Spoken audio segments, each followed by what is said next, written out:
When Adonijah becomes king, he's going to kill my son Solomon. When Adonijah becomes king, he's going to kill me. Well, here's what we'll do. So Bathsheba goes to David's room and knocks on the door. Fellas, sometimes we're pretty ignorant of things, aren't we? Sometimes ladies got this whole thing orchestrated and we go, wow, what a coincidence. Wow, what great timing. But the lady's like, no, we planned this thing out. And Bathsheba knocks on the door. What is it, my queen? What can I do for you? And she says, didn't you say that Solomon would be king? Yes, I said that. Well, do you not know that Adonijah is making himself king? He says, I didn't know anything about this. Well, he's got Joab, and he's got the high priest, and he's got a lot of people, but he didn't invite me. He didn't invite Solomon. He didn't invite your royal bodyguard. He didn't invite Benaniah, some of the people that are close to you. He didn't really want you to know what he was doing. He's making himself king. And is this really what you want? Because you told me that Solomon would be king. And David kind of gets up from his stupor a little bit agitated and says, I did say that. And no sooner does he wake up, there's another knock at the door.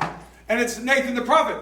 And he says, David, do you know what's going on? Adonijah's making himself king. He goes, I can't believe you just said that. That's what she was saying.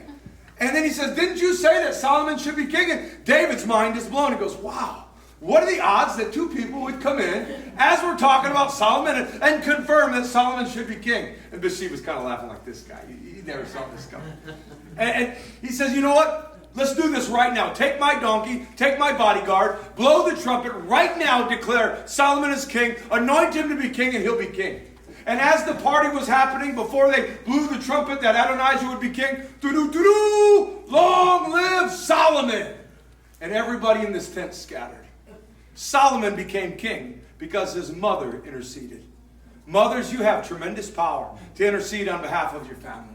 You have to hold on to the promises that God has given to you. You have to help get them in the right position, and you have to hear from God. Riverside Christian Assembly is famous for having cute babies. There's some babies in the room. They're the cutest babies you'll ever see. You go to another church, you're like, what are all these ugly goblins? You come here like, oh my goodness, it's like the Hallmark movie of babies. They film Gerber commercials in this congregation, but those other ones, man, all bets are off, you know. But when a mother has a child, they already have the name picked out. They already have the stroller set. They've already painted the walls. They got lots of diapers and lots of onesies. And the guys get like size 4 shoes. They're like, they're not going to need that for like 4 years. But they're on sale. They're Michael Jordan shoes. Okay. But we have it all planned out. We foresee what's needed. And this is what every parent, this is what every leader needs. You have to see what's next. Bathsheba saw that danger was approaching. Look at Proverbs chapter 19, verse 21. It says, many are the plans of a man, but the purpose of the Lord will stand. Proverbs chapter 29, verse 18. Without vision, the people, they perish. Proverbs chapter 22, verse 3. The wise man foresees evil and goes another direction. We have to foresee what our children are going to go through. We have to foresee what the Sunday school and the youth group, what our neighbors and our friends are going to deal with. This is what good leaders do. It's a race to the throne. And you and I get to come before the throne of God. But we have to hold on to the promises.